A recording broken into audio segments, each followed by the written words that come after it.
Back on. when I say the company name. Okay, got All it. right. So we are. Oh, here we go. This is it. This is where it happens. Ladies and gentlemen, I want to welcome you to another fantastic day, another fantastic story, and another reason why you should listen. So let's go clear on that one. Why should you listen? Because you have chosen a nonprofit to get behind. Well, maybe it's that because you have had a nonprofit choose you. Or maybe it's because that circle that you're around has gotten involved, created, crafted, designed, became the driving force behind a nonprofit for different reasons. And then all of a sudden you standing there and said, hey, or they said to you, tag, you're it. But then you sit there, you say to yourself, there are so many things that I could do in order to help out that effort. And that's where it becomes. So there you go. So this one has to do a little bit more with maybe perhaps it's the nonprofit, choosing you, that friend, your circle, that has started something that all of a sudden it's there. But that, my friends, is really an opportunity in and of itself.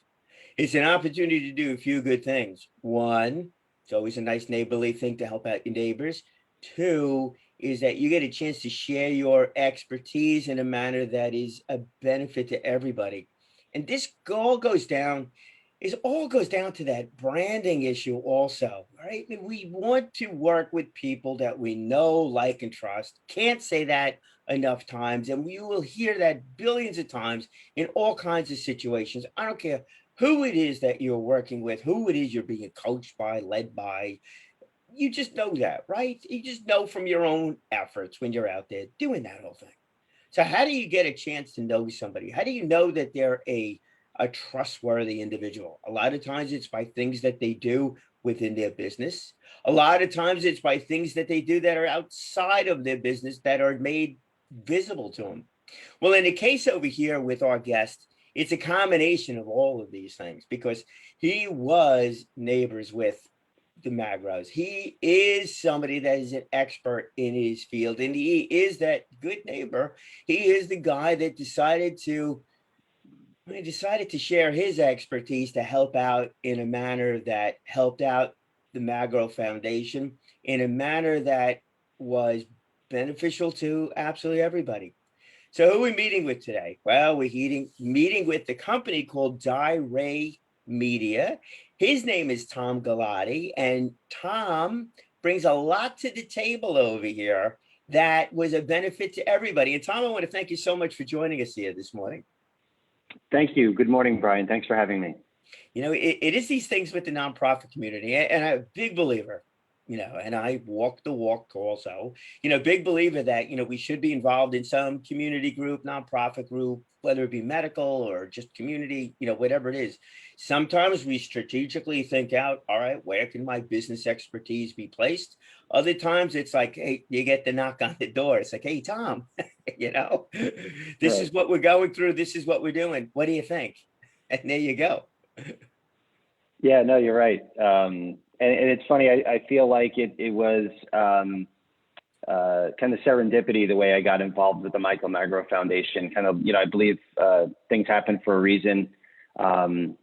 I grew up across the street from Paul and Terry and Michael and Mark Magro in Hicksville. And I'd always been involved with the foundation after they lost their son, Michael, to a form of leukemia, ALL. They had a lot of events that I would attend with my family. And it was in 2015, I believe, that when I got involved with the foundation in a much bigger way. I was working for the marketing side of LinkedIn's business, and I was running the travel vertical there at the time. And it was just at the time when LinkedIn had become more social. And I had approached Terry and I said, listen, Terry, I have all these ideas of ways that I think the Michael Magro Foundation can benefit from a larger, more cohesive social media strategy. And there were also some grants that were available to the Michael Magro Foundation that I was applying for. And Terry had said, Tom, I'd like you to get more involved. Would you consider joining our board? And it was at that time that I was looking for ways to, again, help get all the board members putting the Michael Magro Foundation on LinkedIn. A lot of this is about awareness, right? Helping people understand what you're involved in and what's important to you personally and professionally. Yeah. I found that this has enriched my life in so many ways that we can get into, but just talking about having it on your LinkedIn profile, I've interviewed people to come work for me, and they were smart enough to spend some time on my LinkedIn profile and said, well, tell me more about the Michael Magro Foundation. Or conversely, when you look at ways of dimensionalizing yourself a little bit more than just your resume or even just your LinkedIn profile, Tom, tell me a little bit more about yourself. What do you like to do when you're not at work? And, being a part of the Michael Magro Foundation has been a big part of my life in many ways. And it's a great thing to talk about when I'm interviewing somewhere. So again, just talking about how, how it's been beneficial, mutually beneficial, because there's a lot of things that we've done, again, with my family to help the foundation. But again, it's about creating awareness too, when you include it as part of your social media profile. Yeah. Well, it's a great point. There's no like and trust thing, generally from a business to business standpoint, referral standpoint, it's that, I'm not going to refer you unless that no like and trust, kind of thing. But, from the employee standpoint, it's an absolutely great point. I've spoken to a couple of high school students, about some of these things too. It's that picture has got to be a complete picture. And if you really take a look at a company, you're not just getting hired by a company. You're being hired because of the company's personality, technical abilities. I mean, if you're, doing something really super, super technical thing and you're brilliant, that might carry a little bit more weight than what you do in your spare time. But, companies have personalities, and obviously this is a reflection of that personality. So the employees also have to have a personality that kind of fits in with that. So that's a great point to make. So if you're out there looking for a job, and don't discount those things that you do from a volunteering standpoint. It's a big factor in the whole thing. But so it's interesting that you're able to do that, and work on the grant side of it too. So you become much more of a resource to them than just the media guy or just the neighbor guy or just the whatever. It is that total resource package that you bring, and all those connections. I could see why she wanted you on the board. What happens when you volunteer too much? All of a sudden it's like, well, Tom, you've been doing such a good job with us. Why don't you? You're like, Right. Well, that was always the old adage, right? Like, if you're too critical of your son or daughter's, soccer coach, then they turn around and say, well, good, here's the clipboard, here's the whistle. Well, if you could do it better, why don't you do it? Right. Yeah, it happens. So it's a slippery slope in that regard, but it's been extremely rewarding in so many ways. And Terry is just Paul and Terry, as the figureheads of the organization, along with their son Mark, they're just the nicest people in the world. And they, you give them an inch, and they treat you as if you've given them a mile, because they know everyone's time is important to them. They know every dollar. There's so many worthy causes and charities to get involved with. For those that don't know, the Michael Magro Foundation helps local families affected by pediatric cancer and other chronic illnesses. So, we do a lot to help local families by working with the caseworkers, for example, at Winthrop, their Child Life Center.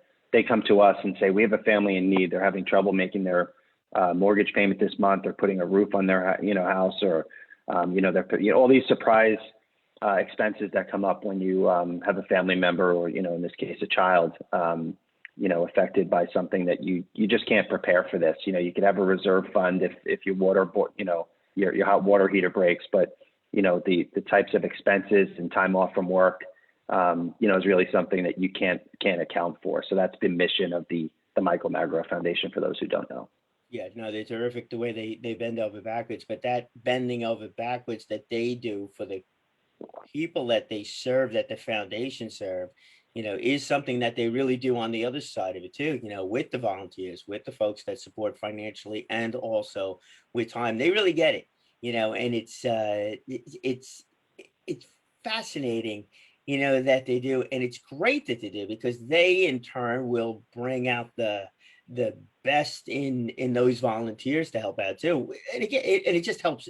It helps everybody. And this all comes down to, we could talk on a personal level with it, but it really comes down to that brand of the Michael Magro Foundation, from a supporter standpoint is that they understand that everybody's time is valuable, that everybody has different aspects of why they're getting involved, whether it be personal, geographical in some cases, Right. and business expertise. And some groups get it, some groups don't. Your most successful ones do get it. And, that's really a big time part of it. But, so you as a business, you're very visible when it comes to that. Obviously, it's there. It's not that you're hoisting up the flag saying, hey, look at me, but your customers must see that also in your own efforts. Yeah, no, that's a good point. And, it's funny when I'm thinking about, this topic that you were talking about of how this equates to small business and ways that small businesses should get involved with charities, or why should they? And of course, the benefits of a charity like the Michael Magro Foundation getting involved with, local small businesses. There's just so much to benefit from on both sides. I think about it in my professional life. The agency, I work for an advertising agency, Diray Media, as you mentioned, Brian. We're a full service media buying agency. We have clients like Flex Seal. I don't know if you've seen those commercials where Phil Swift cuts his boat in half and then basically glues it back together again with his product. I think about it every time I got a hole in the liner of the pool. It's like, where is that stuff? Right, exactly. So he's one of our more well-known clients, and all of our clients seem to have a DR focus. So that's been the strength of our organization. But, we recently started working with a new client. The company is Premium Guard.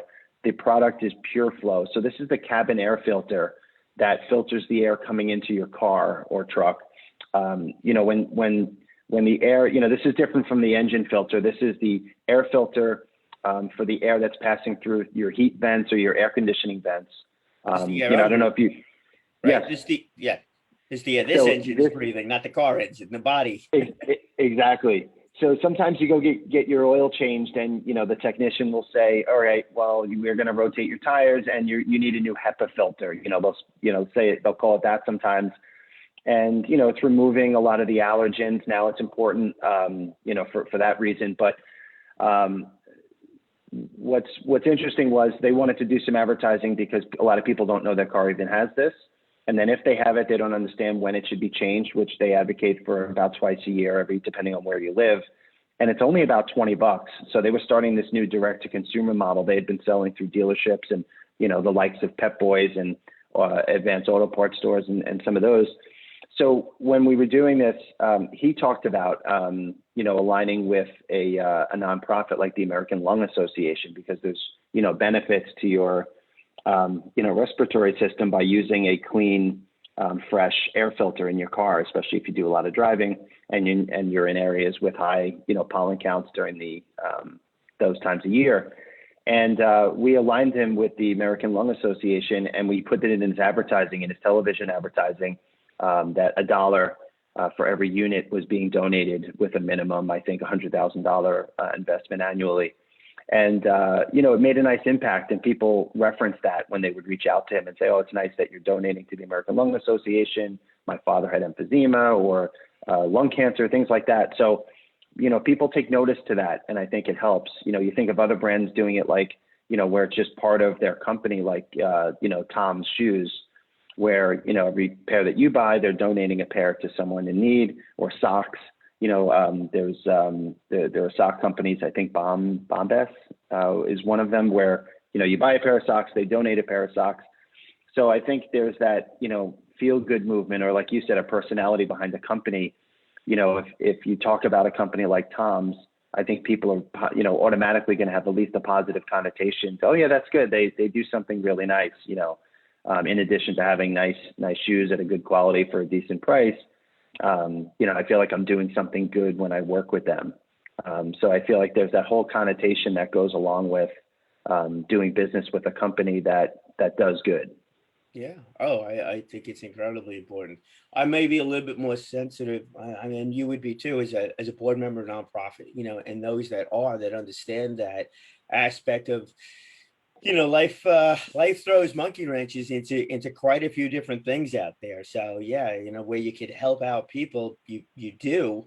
And if it's by buying a product that you like, that you're going to buy a pair of shoes anyhow, if you could do that, where something gets donated or the air. I didn't even know there was an air filter in the car. Yeah. I'm trying to stay totally in the moment over here. But I'm like, Yeah. really? Where is this thing? But yeah, I mean, if you could do it, as a consumer, if you could do that where it's a natural fit, and you like the product and all that, you got to like the product, that goes along with it. Yeah.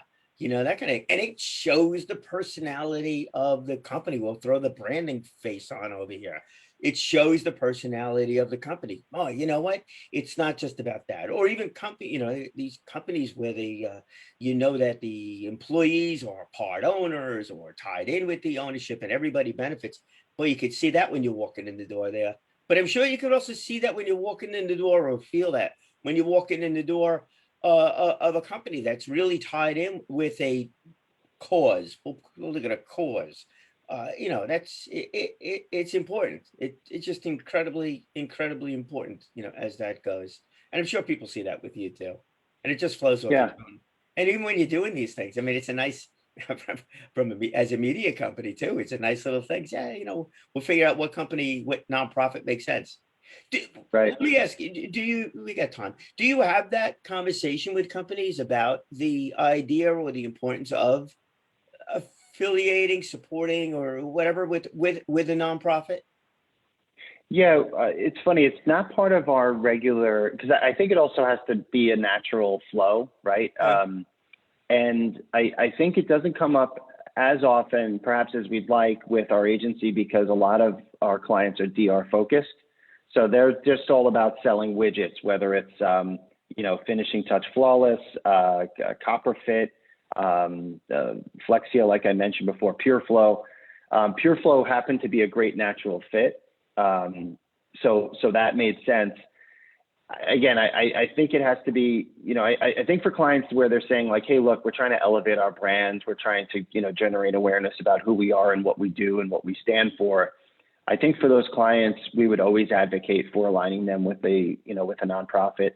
When a client comes to us and says, look, we're just trying to sell units, Pure Flow happened to be a great fit because it's a natural alignment with, with their product, with the American Lung Association. So that was a great natural flow. But whenever possible, we would always tell our clients that they can benefit tremendously. And oftentimes they're making donations or helping local charities, close to their headquarters or things like that. That was the other thing that jumped out at me, Brian, before, was when you think about going into your neighborhood florist sometimes, and there's a sign in the window that says, support the local businesses that support your community. And you think about, there's a Little League field down the road, and there's, all these little banners there helping to support the cost of keeping that Little League, field looking great, or just keeping the league going to absorb some of the additional things, costs that come up.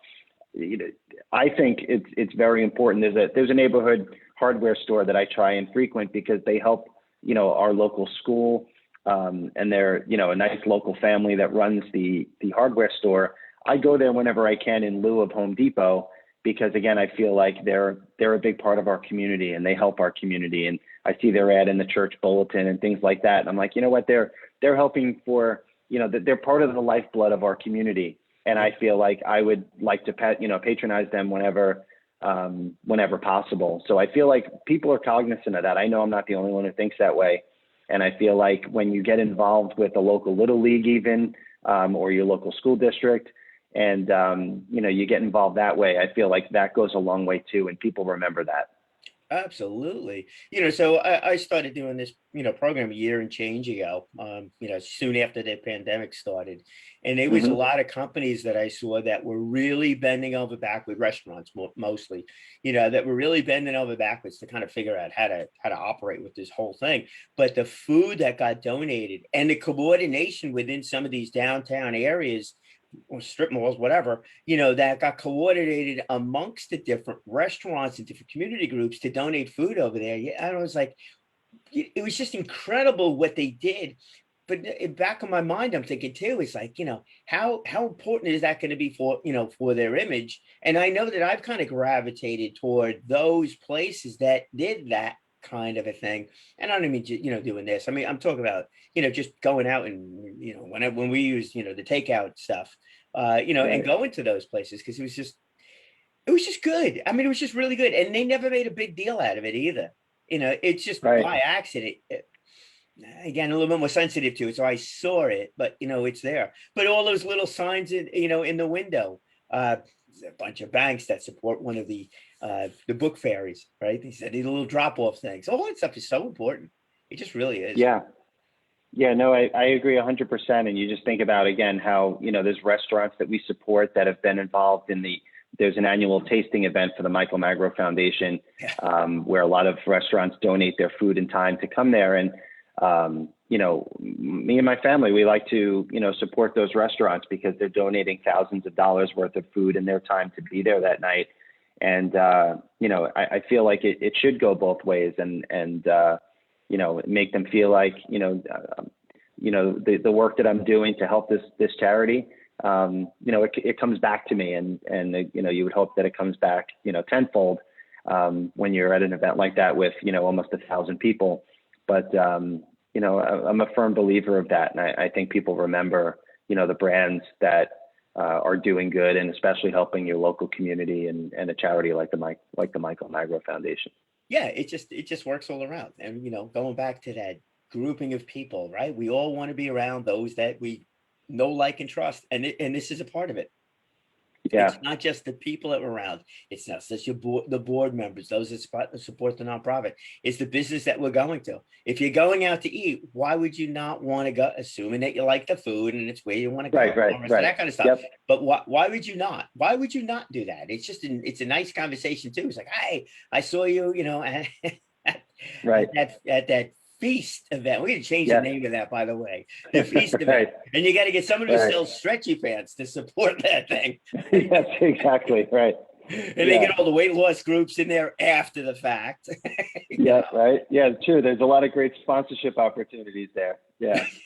One of the other things I was thinking about, Brian, too, was from a social media standpoint. I feel like I run the car show. We have an annual car show for the Michael Magro Foundation. It's actually going to be August 9th this year at the old Sears parking lot in Hicksville, across from Broadway Mall. Good. So it's a Monday night, starting at 6 o'clock at the old Sears parking lot, which is huge. So we have room for a lot of cars. So if anyone there is watching and wants to get involved in any way, please let me know. But, if we get a client, if we get a company that comes in as a sponsor and we give them a table there, whether it's a local insurance agency, Allstate's been involved for a number of years, and they send a local agent or two to sit there and, of course, promote their business. But in addition to that, I feel like the onus is on us, where we have a strong social media presence. And we basically put together a strategy of how we're going to help promote that company that's getting involved with us and making a donation to be there, by thanking them publicly on social media. Because again, now I feel like, it's not just you singing your own praises, it's someone else doing so. And I feel like that's a big part when a company or a local business gets involved with us. I feel like it's important for the charity to do everything they can to promote the fact that company is doing something really nice for them. So I would advocate for anyone else listening out there, if you're a small business and you're involved, do promote it as much as possible. But if you're the charity looking for local businesses to get involved, you should be doing a lot to help promote it as well. Yeah, I mean, this is ultimately, I use the word win-win, a little overkill on that one, but it's a business. It is an absolute business. Running a nonprofit, I granted, where dollars go and how it's tax structure and all the rest of that stuff aside, but the only way that, the sustainability factor that gets tossed into this thing is understanding that there's a benefit to everybody. And it also goes back to, you need to, your sponsors, having the right sponsors at these events makes a lot of sense too, because you don't want to promote a sponsor that you're not that crazy about. Right. So there's that no factor that gets tossed into the whole thing. It truly needs to make sense, so that's great. I didn't realize that you're the, and I'll use that word again here, the driving force, pun intended. Yeah, no, right. And actually I have a podcast now. So I'm helping to promote I'm promoting the car show there. It's called Cars and Comedy with Tom and Brett. So my buddy Brett Fumara is the producer of Roger and JP's morning show on WBAB here locally. Yeah. And we've been friends for a very long time. And I just recently started doing some stand-up comedy at Governor's Comedy Club and a few other open mic places. And it's been a lot of fun, but, you know, I've been promoting it that way and you know, having fun with the car theme with that and tying it into the car show as well. Really? I didn't do my full research. All right, folks, this is it. All right, you know, I didn't do my full research. You go look at the business, but then the rest of that stuff, that's the comedy is great. I've been on a comedy stage also. Not at Governor's, we're doing it as a fundraiser, actually, you know, and that kind of thing. What a blast it is. I got to tell you. And from what that has done for me on the communication side, it's just absolutely terrific. You know, if you could stand, my largest group is at 150 people, right? You could stand there and by routine tossed completely out the window. It was just all was I call well, whatever. I call it's my show. I could talk about this. So I'm on stage over there, right? I got my girlfriend from high school. All right, not a recent. I'm not a recent. My girlfriend from high school is there with her husband. My wife is not there. Oh, she's gonna love this story. You know, she's listening. So my wife's. So what do I do? Because I told her I'd call her afterwards. So I did. I called her from the stage. Oh, really? She answered 10 minutes. I don't know if it was 8 or 10 minutes. I don't know. They might have given me the white light. I don't even know. But oh my God, it was just absolutely hilarious. So if I could get away with doing 10 minutes ad lib, right, I could do these things, you know, and yeah, it's no, great, totally. Right? You know, I'll tell you a quick funny story how I think it goes both ways. And I think you're right. And that's a very funny story. The second time I did an open mic was here at the, I think it's the Belmore Playhouse in Belmore here in Long Island. And the second time I went, I did 3 minutes and it was really all just local comics. There's other places that I've done these open mics where it's people are going to have a drink anyway. And so you're there and you're doing your thing. But this was all just local comics. And I said, well, you know, I appreciate everyone's time. I love your feedback. This is my second time doing this. And there's a guy who had been writing comedy for Conan O'Brien and doing a lot of local comedy for the better part of the last 15 years. And he turns to me and he says, no way, this is your second time going. Not that I was hysterical, but he says, you know, your comfort level. You know, he says, you'd said a few things that were funny, but your comfort level. And I said, listen, I've worked for Microsoft and Yahoo and LinkedIn, and we've done a lot of training on public speaking. And I feel like that has helped, you know, that side where I said, listen, that's given me a comfort level of here's the story I'm going to tell for 3 minutes. Whether you think it's funny or not, I'll work on that part. But I feel like I had the speaking part, like you said. And I feel like I've tried to insert humor in business where it's, of course, where it's appropriate. But I feel like sometimes it helps break the ice, not in the old adage of start off with a joke, because then, of course, if it bombs, you know, you're in a bad place. But you know, I've tried to insert humor in whenever possible during a negotiation or something like that. And I feel like it helps kind of lower everyone's guard a little bit and, you know, have some fun with it. Oh, absolutely. And there's a difference, folks. Okay. There's a difference between doing comedy and doing humor. There's a huge difference. Yeah, actually, I think that's perfect the way you said it that way. Difference between comedy and humor, inserting humor. I totally agree. That's a great point. Yeah, you go to you go to the Governor's comedy. Hey, you know, that's the beautiful part of being a public speaker too. You can make up your own words. Right.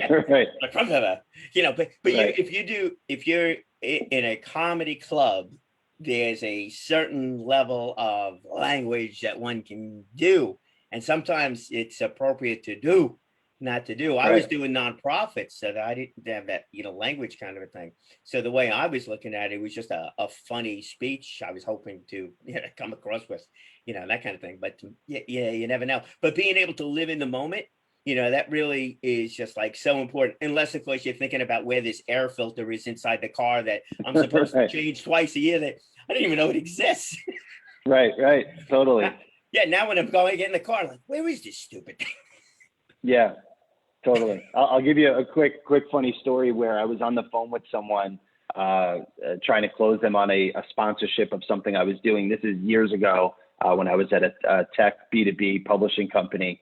And this is, you know, even early days of cell phones. So they're much better now. But we lost the call as we were starting to negotiate a little bit, where I said, well, I could send over the paperwork. And if you're interested, this is what's still available.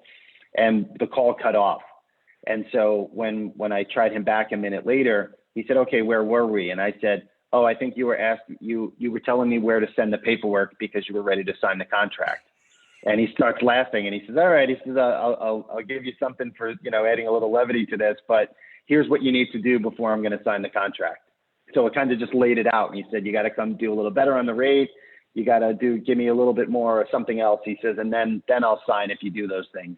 So it was actually acting as like a trial close by inserting a little bit of humor. There's really no way I think he could have taken that, offensively. So again, it wasn't like telling a joke at the beginning of a large conference. It was a way to insert humor to, help me do a little more business. Yeah. Hey, we could do another half hour, purely on that one. And actually, I would love to do another half hour on that, because that filters into the way that we promote our businesses, also the rest of it. That approachability factor is part of it. They're not taking yourself terribly seriously and the rest of it, because too, no matter what we do, no matter what it is we do, when we have these conversations, especially if it's networking or anything like that, there's a fun factor that gets tossed into the equation. And right, if you're not having fun at work, you're in the wrong place. Yep, absolutely. I agree.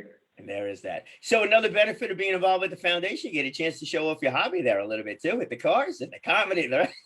Oh, you never know. The car show is it's such a passion project for me, because I'm on the phone with some people that run local car clubs, or I'm just kind of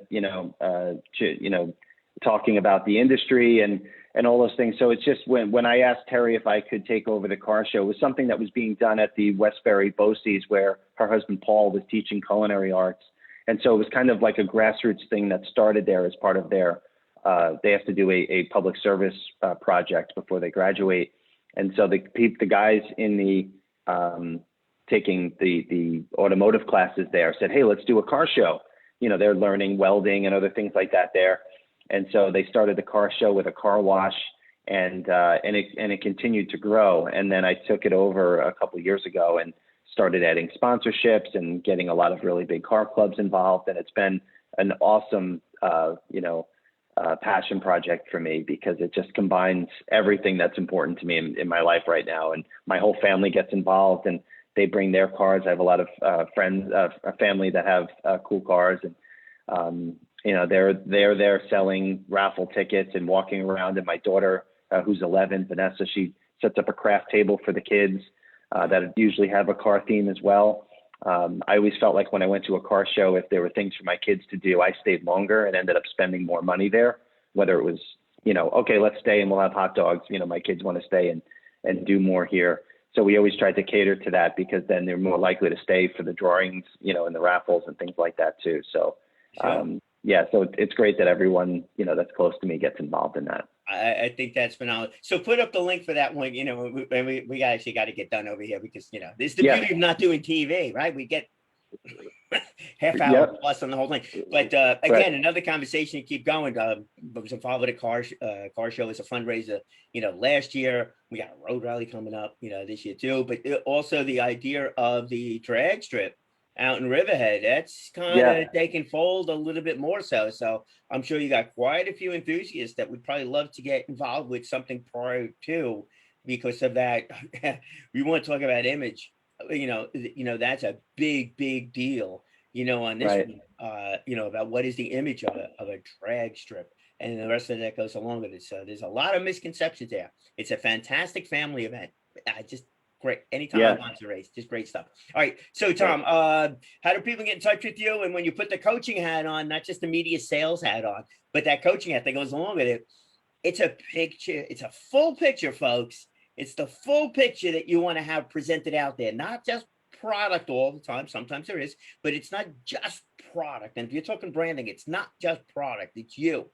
So Tom, maybe I took away a word or two in the end of it there, but what do you want to tell the small to medium-sized business community, besides those large businesses that should be calling you also? Yeah, no, that's a great point. So if anyone wants to get involved with me or learn more about Diray Media, you can reach out to me at Thomas Galati, so ThomasGalati at Diray Media, DIRAY media.com. Would love to talk to you, businesses big and small, or just offer up some advice. But you're right. It's not just about selling widgets. You you want to align yourself with a great cause. You want to, put this personality behind your brand as well as someone who does good or does the right thing, or isn't just about selling widgets, even if that's your main objective. So, there's much more to it than that. And there's so many ways that you can get involved with charities, big and small. Again, everyone from the Michael Magro Foundation to the American Lung Association. There's so much that you can do as a business, big or small, to do things like that to elevate your brand. And ultimately, I believe that helps you sell more product. I would have to agree with you on that one. I like those that use their voice to build their brand. Yep, exactly. You're part of it. And thank you for using your voice this morning to build your brand and the brand of the Michael Magro Foundation and the auto industry, and perhaps those that want to build that drag strip and really get something permanent by doing these car shows. Because wouldn't it be cool if go into that one? Tom, have yourself a wonderful day. We'll chat afterwards. And again, love to have you back on. So especially talking about that how that filters into absolutely everything. It's all good there. That would be a great other conversation to have, Brian. Thank you so much for having me on your show this morning. Absolutely my pleasure. Be well. Take care. Bye-bye. It's there's so many things that factor into so many other things that go along with it. Hey, the one thing I wanted to ask Tom, I didn't get a chance to do that. At the end of the description of the services that they offer, the last item there is "and out of home." Next time on, we got to figure out what that really means, the out of home. And maybe he also is, understanding, or the company is really understanding. There's a lot of us that are working remotely now, not necessarily, in that office format. And there's different ways of doing that. But there's so many different ways for you to help get your message out, whether it be through your voice, media buys, product highlights, affiliation with nonprofits, whatever that might be that makes the most amount of sense to you. The possibilities are there, certainly there, but you need to speak to people. So, give somebody like Tom a call in that respect when it comes to getting your message out. As it pertains to the Michael Magro Foundation, as it pertains to any of these foundations, these nonprofit groups, community organizations, even your local baseball teams, right? The little league teams, little banners, anything like that, the sign in your window, all of that is a reflection of you, of what you stand for. Don't ever underestimate that. You've got to take a look at those things. So I'll end it with my usual comments over here. But that signage, those little words that get tossed in there, that also speaks for you. Don't forget that. All those other things that you do, all that stuff speaks for you. But you also need to speak well, speak often, and live inspired.